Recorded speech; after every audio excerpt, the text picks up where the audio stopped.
Il y a un mois, dans ma précédente vidéo, je vous proposais de me poser des questions en vue d'en faire une FAQ. La raison à ça, elle est simple. La dernière qu'on ait fait, c'était il y a plus d'1 an, en janvier 2021. Et autant dire qu'entre temps, elle est devenue franchement obsolète, car ce que je créais était ignoble, ce que j'étais, c'était pas forcément mieux, donc avec la nouvelle année, c'est l'occasion de remettre tout ça à jour. Mais au-delà de ça, j'aime beaucoup les FAQ, parce que ça me permet déjà d'interagir avec vous, logique, mais surtout d'aborder beaucoup de sujets intéressants, mais qui ne mériteraient pas du tout une vidéo dédiée. Alors, la première question vient d'un mec qui s'appelle Tarty, pseudo discutable, effectivement, mais le jour où la vidéo est sortie, il était en live sur Twitch, ce qui fait que il a regardé la vidéo en live et à la fin il a posé sa question. Ce qui est cool parce qu'on commence avec de l'originalité, genre avoir une question en vidéo, c'est toujours bon à prendre. Du coup, ouais, Basile, j'avais une petite question. Est-ce que tu prévois de continuer plutôt dans tout ce qui est graphisme, motion design, conception de fonte, ou est-ce que tu veux à terme partir sur un autre thème, genre le dev, je sais pas, le commerce, ce genre de choses. Comment te projettes-tu dans plusieurs années, globalement? Déjà, je vois pas pourquoi je pourrais dire dans le commerce. Et pareil, la conception de fonte. Autant j'aime beaucoup consommer des typos, autant en créer c'est moins mon délire. Je laisse ça à des gens plus talentueux et qui s'amusent plus sur Glyph. C'est mieux comme ça. Mais sinon, je crois qu'il y a pas mal de gens qui posent cette question, donc c'est parfait, je vais pouvoir répondre à plein de gens en même temps. Même si c'est pas hyper précis évidemment, et ça a pas besoin de l'être. Je sais déjà que genre, créer des trucs, je vais en faire mon métier. Et je pense que c'était prévisible. Après, ce qui est un peu compliqué, c'est que j'ai pas genre de titre particulier. Je fais à la fois du graphisme, du motion design, la direction artistique, des vidéos sur YouTube. Je code mais que en front-end. Enfin, c'est un casse-tête, genre. Y a pas de métier qui regroupe tout ça à la fois. C'est pour ça que je pense que je partirai d'abord en freelance. Un matin, je pourrais très bien faire du motion. 2 jours après, coder un site web. Et la semaine suivante, travailler sur un projet de direction artistique. Sur internet, je pense que je ferai toujours des vidéos ici. Même si ça se voit pas forcément parce que je sors 3 vidéos par an. J'aime beaucoup faire des vidéos ici. Parce que ça regroupe plein de domaines artistiques que je pourrais difficilement exploiter sans YouTube. Par exemple, la direction artistique. Je crois que hors YouTube, j'ai jamais sorti un seul projet de direction artistique. Alors qu'ici, à chaque vidéo, il y en a une nouvelle. Le motion design, pareil. Je crois que hors YouTube, j'ai dû sortir peut-être 2 projets de motion depuis que j'ai After Effects. Alors que sur YouTube, à chaque vidéo, il y a énormément de motion. Ce qui fait que je peux pratiquer et en même temps exposer mes compétences. Enfin, les mettre à profit tout du moins. C'est déjà bien. Et en plus, ça me permet de donner mon avis sur plein de trucs. Et c'est cool parce que souvent, mon avis est bien différent de ce que je vois passer. Et je pourrais difficilement le faire autre part. Parce que sur Instagram, c'est pas adapté. Et sur Twitter, la moitié des gens qui me suivent, c'est des graphistes. Donc je parlerai sûrement dans le vide. Mais dans 10 ans, du coup, je sais pas trop. Je pense que je vais pas rester en freelance toute ma vie. Je pense qu'au bout d'un moment, à rester tous les jours, toute la journée devant ton ordi, même si c'est ton métier, je pense que déjà tu pètes un plomb. Et le syndrome de l'imposteur, au bout d'un moment, je pense qu'il est bien là. Ce qui fait que j'aimerais bien créer un studio avec plusieurs créatifs que j'apprécie et qui s'apprécient entre eux. L'idée sera sûrement périmée d'ici là, mais j'aimerais bien.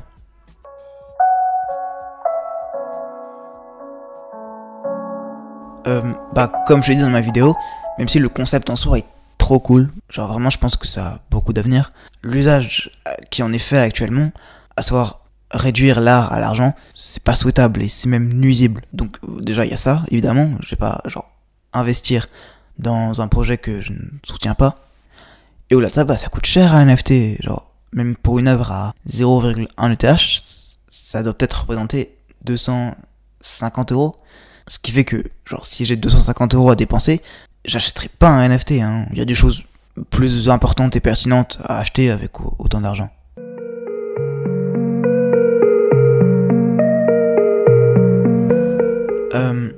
En vrai, il y a beaucoup de gens dont j'apprécie beaucoup le travail, mais c'est pas pour autant que c'est des sources d'inspiration dans ce que, après, moi, je crée.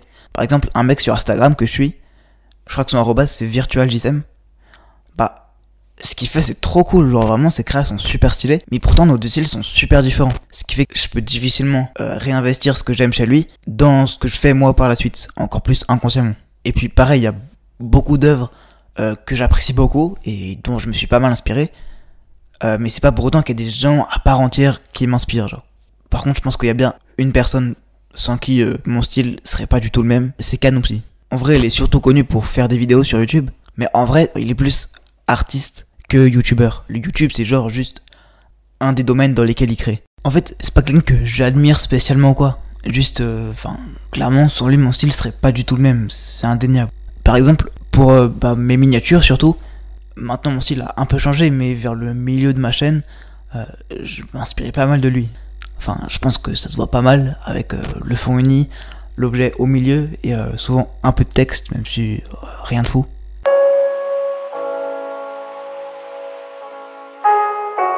Déjà, je pense pas être la personne la plus pertinente à qui demander ça. Je crois que je fais du graphisme depuis peut-être 2 ans et que ce que je fais ressemble à quelque chose depuis quelque chose comme 9 mois sûrement. Mais si je devais donner un conseil, je dirais que le plus important, c'est toujours garder en tête qu'il faut créer avant tout pour toi. Créer parce que c'est ce qui te passionne. Parce que la passion, c'est source de talent et surtout de motivation. Et pour prospérer, c'est les 2 choses les plus importantes. Forcément, si tu te forces à créer, tu vas très rapidement te décourager et découdé de l'art. Faut vraiment garder en tête que c'est avant tout pour toi que tu crées. Et il vaut vraiment bien mieux ne rien créer que de se forcer à créer plein de petits trucs nuls. Parce que ça va se voir si tu crées à contre-cœur. Surtout que faire ce que t'aimes, ça te fera aimer ce que tu fais. Et à partir de là, c'est un cercle vertueux.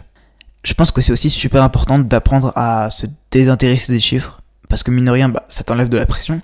Et ça te rend beaucoup plus libre. Parce que ça participe au fait de créer pour soi, dont on a parlé juste avant. Parce que forcément, si tu vois que peu de gens s'intéressent à ce que tu fais, tu vas modifier ton style, consciemment ou pas, pour essayer de remédier à ça. Après, je dis pas qu'il faut parler dans le vide, hein. Évidemment c'est pas souhaitable, mais avoir 2000 abonnés c'est pas forcément mieux. Sur Twitter, je crois que j'ai quelque chose comme 880 abonnés.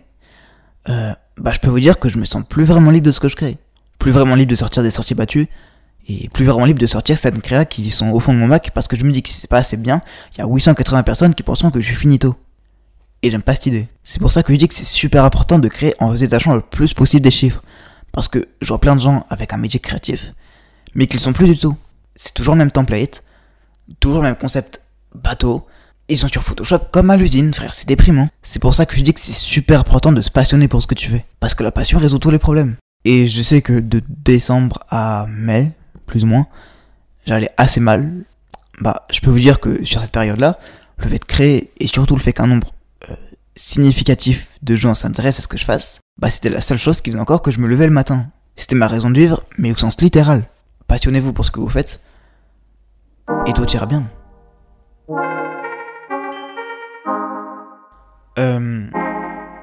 Attends.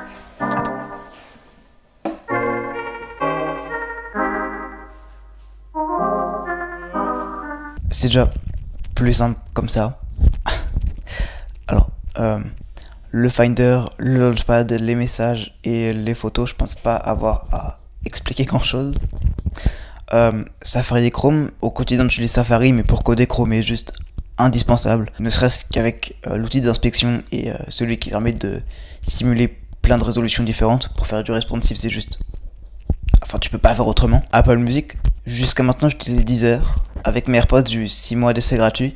Et en fait, aucun des deux n'est vraiment parfait. C'est-à-dire que les avantages de l'un sont les inconvénients de l'autre. Apple Music est très beau, mais c'est pas la chose la plus intuitive à utiliser. Alors que Deezer a beau être moche, je trouve que c'est super naturel à utiliser. Et en fait, c'est surtout 2 fonctionnements différents. Deezer incite beaucoup à mettre les sons que t'aimes dans des playlists, alors qu'Apple Music tourne beaucoup autour de la bibliothèque, un endroit où tu rassembles à peu près tous les albums que t'apprécies. Et j'aime beaucoup ce principe, déjà parce que j'aime beaucoup l'idée de s'approprier les albums, un peu comme on le ferait avec une collection de CD, et surtout ne serait-ce que par respect de l'artiste, il y a beaucoup d'albums qui racontent vraiment une histoire. L'étrange histoire de Monsieur Anderson par exemple, c'est limite un film audio. Donc tu peux pas prendre des petits extraits du film et les mettre dans une playlist avec plein d'autres extraits de films. Ça a pas vraiment de sens. Ce qui fait que quand tu sais pas quoi écouter, tu vas juste dans ta bibliothèque et tu lances un album que t'as pas écouté depuis longtemps. VS Code, pas grand chose à expliquer non plus. C'est un éditeur de texte utilisé par 99% des développeurs. Presque littéralement je pense. En gros ça fait juste en sorte de te simplifier la vie. Les balises sont colorées pour mieux se retrouver. Les raccourcis clavier rendent le processus beaucoup plus fluide. Les balises qui se referment toutes seules, c'est super pratique. La correction des erreurs les plus simples, c'est toujours bon à prendre. Ça évite de passer 1 heure à se demander ce qui cloche alors que t'as juste oublié un point virgule. Et les extensions aussi. J'utilise que Live Server, mais c'est à l'air pratique. Bear et Notion, C'est un peu comme Deezer et Apple Music. Il n'y en a pas vraiment l'un qui est meilleur que l'autre et c'est surtout deux philosophies différentes. Figma, je l'utilise pour pas mal de trucs, sûrement trop de trucs, et sûrement trop de trucs pour lesquels Figma est pas super adapté, mais c'est le plus confortable la plupart du temps. J'utilise déjà évidemment pour faire des interfaces, des maquettes, mon portfolio, Iberfile aussi plus récemment. J'utilise aussi Figma pour faire la direction artistique de mes vidéos. Enfin pas vraiment la direction artistique, parce qu'il n'y a pas vraiment de direction artistique, mais je trouve que Figma est super pratique pour mettre ses idées à plat et les développer jusqu'à ce qu'elles tiennent la route. Sur Figma, souvent j'essaye pas mal de trucs, pas mal d'idées différentes, pas mal d'assemblages de couleurs différents, pas mal d'assemblages de typos aussi différentes, jusqu'à trouver un assemblage qui tient la route. Je l'utilise aussi pour faire du graphisme, depuis The World is Burning en gros. C'est sûrement pas la solution la plus adaptée et encore moins celle qui paraît la plus pertinente, mais l'interface de Figma incite vraiment à créer, je trouve.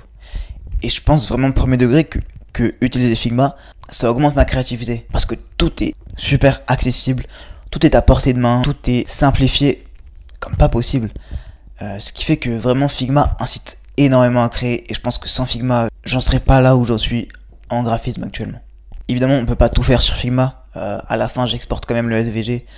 Et je le passe dans Photoshop pour les textures et le grain. Illustrator, je l'utilise très rarement. En gros, pour faire des custom types. Donc quasiment jamais. Photoshop, en gros pour faire les textures de ce que je fais en graphisme. After Effects pour du motion, logique. Et Premiere pour le montage de mes vidéos principalement.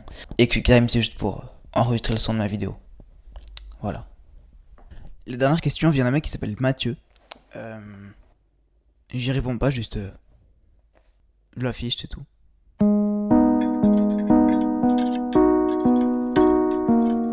Bon, je crois qu'on a fait le tour. J'espère que ça aura été intéressant, que ça aura répondu à vos questions et que je ne me serai pas trop étalé. Si la vidéo vous a plu, vous savez quoi faire. Le like, le commentaire, l'abonnement et le partage, ça fait toujours super plaisir. Et même si, comme on a dit précédemment, les stats c'est pas le plus important, ça fait toujours super plaisir. Et ça motive forcément de savoir que des gens s'intéressent à ce que tu fais, que tu parles pas dans le vide. Et puis, moi je vous dis à la prochaine.